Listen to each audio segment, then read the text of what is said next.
Hello दोस्तों, तो अब तक हम क्वेश्चन नंबर 50 तक देख चुके हैं। जो हमारा एंट्रेंस पेपर है जामिया मिल्लिया इस्लामिया क्लास 9 सेशन 2022 का।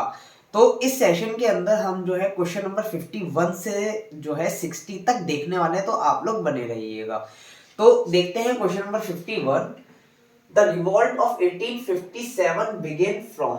जो रिवॉल्ट है हमारा ऑफ 1857 का बिगेन हुआ फ्रॉम कहां से? Option A Meerut, option B Kanpur, option C Delhi या ऑप्शन डी लखनऊ। ठीक है, तो लिखा हुआ है मैंने। इससे क्या होगा कि आपको डीप नॉलेज हो जाएगी उस क्वेश्चन की जो बेसिकली वो पूछ रहा है। ठीक है, तो देखिए, the revolt of 1857 was prolonged period of armed uprising as well as rebellion in northern and central India against British। यानी कि क्या हुआ था, ये जो हमारा रिवॉल्ट था 1857 का, ये क्यों हुआ था? क्योंकि ये चाहते थे, मतलब इंडियंस चाहते थे कि जो ब्रिटिशर्स हैं हमारे, उनसे आजादी पाना। ठीक है, जिसकी वजह से क्या हुआ था कि इसमें झगड़े हुए थे, फसाद हुए थे, जिसकी वजह से ये जो है ब्रिटिशर्स ने कानून लागू कर दिए थे इंडियंस पर। बहुत ज्यादा सख्त कानून लागू कर दिए थे, जिसकी वजह से क्या हुआ कि इंडियंस वो कानून को हटाने की कोशिश कर रहे थे और आजादी पाना चाहते थे। ठीक है, उसके बाद देखिए, इट बिगेन इन मेरठ। ये बिगेन्स कहां से हुआ? मेरठ से। ठीक है, by Indian troops in the service of British East India Company and later spread to Delhi, Agra, Kanpur and Lucknow। जैसे कि मैंने आपसे बताया कि इंडियंस नहीं चाहते थे कि ब्रिटिशर्स की गुलामी करें। ठीक है, तो ये क्या हुआ था कि इसमें जो है हमारे बाद में जाकर के बढ़ गए थे जो हमारी जगह है, यानी कि जैसे कि दिल्ली हो गया, आगरा हो गया, कानपुर हो गया, लखनऊ हो गया। तो बेसिकली ये स्टार्ट कहां से हुआ था? हमारा मेरठ से स्टार्ट हुआ था। तो ऑप्शन नंबर इसका एक करेक्ट हो जाएगा, मेरठ। अब देखते हैं next question. Who introduce the policy of paramountcy? यानी कि किसने इंट्रोड्यूस की थी पॉलिसी ऑफ पैरामोन्सी को? Option A lord Dalhousie, option B lord Hastings, option C lord Bentinck, option D Warren Hastings. तो आंसर मैंने लिखा हुआ है policy of paramountcy meet that. यानी कि जो पॉलिसी होती है हमारी पैरामाउंसी मीट, उसका मतलब क्या होता है? कंपनी वॉज प्रोमाउंट और सुप्रीम, यानी कि उनके ऊपर लागू कर दी तो कर दी, वो हटेगी नहीं। ठीक है, ये चीज क्या होती है हमारी? एक तरीके से पॉलिसी ऑफ पैरामाउंसी कहलाती है। ठीक है, उसके बाद क्या है कि इट वाज लॉर्ड हास्टिंग। ये कौन था जिसने ये लागू किया था? हमारा Lord Hastings who implemented the policy of paramountcy. यानी कि वो कानून और वो जितनी भी चीजें उसने लगाई थी वो हटेंगी नहीं, इसको इम्प्लीमेंट करने वाला कौन शख्स था? Lord Hasting. तो ऑप्शन नंबर बी इसका करेक्ट हो जाएगा। ऑप्शन नंबर बी इसका करेक्ट हो जाएगा। अब देखते हैं next question. Who is known as frontier Gandhi? यानी कि कौन जो है जाना जाता है फ्रंटियर गांधी के नाम से? तो आप लोग याद रखिएगा, खान अब्दुल गफ्फार खान जो है हमारा जाना जाता है। ठीक है, अब मिलते हैं आपसे नेक्स्ट क्वेश्चन में। इसी वीडियो में आप लोग बने रहिएगा।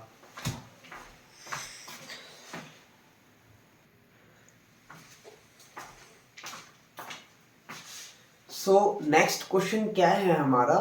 जो कि है हमारा क्वेश्चन नंबर 54। देखिए क्या है, the practice of sati was banned in the year. जो हमारा प्रैक्टिस है ऑफ सती वॉज कब बैंड हुआ था? इन द ईयर, कौन से ईयर में? Option A 1829, option B 1821, option C 1830 या फिर ऑप्शन डी 1827। देखिए क्या है, the Bengal Sati regulation which banned the sati practice in all jurisdictions of British India was passed। यानी कि ये जो हमारा ये सती है, ठीक है, ये बैंड कब हुआ था हमारा? ये हुआ था 4 दिसंबर 1829। ये डेट आप याद रखिएगा, बहुत ही ज्यादा इंपॉर्टेंट है। ठीक है, ये एग्जाम में एंट्रेंस में ऐसे भी पूछ सकता है कि डेट कौन सी थी वो। ठीक है, और वो दिन कौन सा था? तो 4 दिसंबर 1829 था जब ये पास हुआ था, यानी कि बैंड किया गया था हमारा सती। किसके द्वारा? जो हमारे गवर्नर थे, जनरल गवर्नर जो थे उस वक्त के, लॉर्ड विलियम बेंटिक। ये बहुत इंपॉर्टेंट चीज है, ठीक है। तो इसमें क्या हुआ था कि सती को हमारा बैंड कर दिया गया था, ठीक है। उसके बाद देखिए, the regulation describe the practice of sati as revolting to the feelings of human nature. यानी कि इसमें क्या हुआ था कि ह्यूमन नेचर्स जो है शो हो रहे थे, बहुत खुश थे जब ये बैंड हुआ था लोग, ठीक है। तो ये चीज आप याद रखिएगा। तो 4 दिसंबर 1829 यानी कि ऑप्शन नंबर ए इसका आंसर हो जाएगा, ठीक है। अब देखिए next question, question number 55, who was the president of constitution. यानी कौन जो है हमारे जो प्रेसिडेंट है कॉन्स्टिट्यूशन के, उनका नाम क्या है।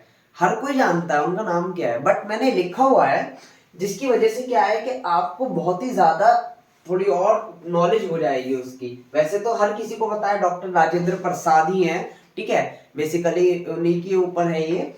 तो देखिए, the cabinet mission recommended formulating a constitution making body for India. यानी कि जो कैबिनेट मिशन था, रिकमेंड करना चाह रहे थे, फॉर्मुलेटिंग एक कॉन्स्टिट्यूशन बनाना चाह रहे थे, मेकिंग बॉडी फॉर इंडिया के लिए। कॉन्स्टिट्यूशन का मतलब क्या हुआ कि वो उसकी एक तरीके से, जो हमारा इंडिया है उसकी एक तरीके से बॉडी तैयार हो जाती है, ठीक है, वैसा ही। उसके बाद देखिए, दस the constitution assembly came into existence. तो इसी वजह से क्या हुआ कि जो हमारा कॉन्स्टिट्यूशन असेंबली थी एग्जिस्टेंस में आना शुरू हो गए। There were 389 members in the constitution assembly. देखिए एक चीज याद रखिएगा, doctor Sachchidananda Sinha was the first president थे हमारे ऑफ द कॉन्स्टिट्यूशन। उनको बाद में जो है बदल करके डॉक्टर राजेंद्र प्रसाद को बना दिया गया था, ठीक है। तो ये चीज आप याद रखिएगा, डॉक्टर सच्चिदानंदा सिन्हा, ठीक है, was the first president of the constitution assembly later। यानी कि बाद में किसको कर दिया गया था, डॉक्टर राजेंद्र प्रसाद को, ठीक है। तो इसका जो ऑप्शन हमारा यानी कि सी है वो करेक्ट हो जाएगा, डॉक्टर राजेंद्र प्रसाद। अब मिलते हैं आपसे नेक्स्ट वीडियो, वो सॉरी नेक्स्ट क्वेश्चन में। इसी वीडियो में बने रहिएगा आप लोग।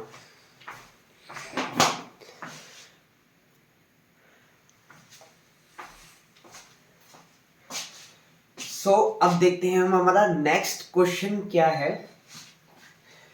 Question number 56, movement of people from one place to another place is called. यानी कि मूवमेंट जो होता है आदमियों का एक जगह से दूसरी जगह पर जाते हैं, उसको हम क्या कहते हैं। तो option A immigration, option B migration, option C growth rate, या option D none of these, ठीक है। तो देखिए मैंने लिखा हुआ है कि human migration is the movement by people from one place to another place with the intentions of settling permanently in the new location. The movement often over long distances and from one country to another country. But internal migration is also possible. देखो internal, ये क्या बोलने की कोशिश की गई है इसमें, मैंने क्या लिखा हुआ है कि जो हमारा माइग्रेशन का मतलब ये जो होता है, क्या होता है कि एक आदमी एक जगह से दूसरी जगह जाता है, उसको हम माइग्रेशन कहते हैं। क्या कहते हैं, माइग्रेशन कहते हैं। और इसमें क्या होता है कि उसमें वो बंदा परमानेंटली सेटल जब तक नहीं होता है तो वो माइग्रेट ही करता रहता है, या तो एक जगह से दूसरी जगह जाता है या एक कंट्री से दूसरी कंट्री जाता है, बट वो माइग्रेट करता ही है। तो इसका ऑप्शन जो है हमारा बी करेक्ट हो जाएगा। इमिग्रेशन और माइग्रेशन में कंफ्यूज मत होइएगा, बच्चों को कंफ्यूजन होती है इमिग्रेशन और माइग्रेशन में, ठीक है। तो माइग्रेशन याद रखिएगा, नॉट इमिग्रेशन, ठीक है। अब देखिए next question, only dash % of fresh water is available fit for human use. यानी कि कितना परसेंट जो है वाटर जो है सही है इंसान के लिए। Option A 33%, option B 2%, option C 98%, या ऑप्शन डी 1%। तो 1% जो है, 1% जो है फ्रेश वाटर इज अवेलेबल है फिट फॉर ह्यूमन के लिए, ठीक है, यूज के लिए जो यूज करते हैं।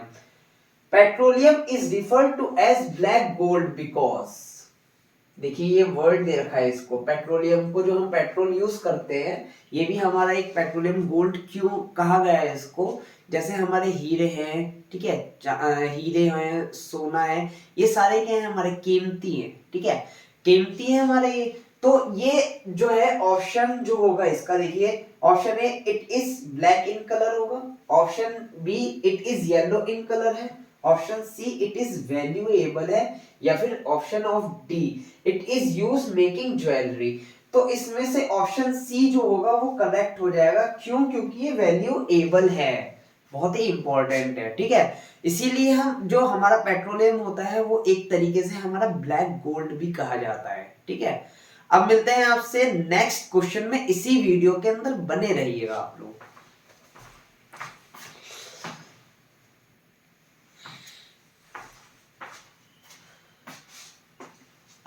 सो नेक्स्ट क्वेश्चन देखते हैं हमारा, जो कि है क्वेश्चन नंबर 59।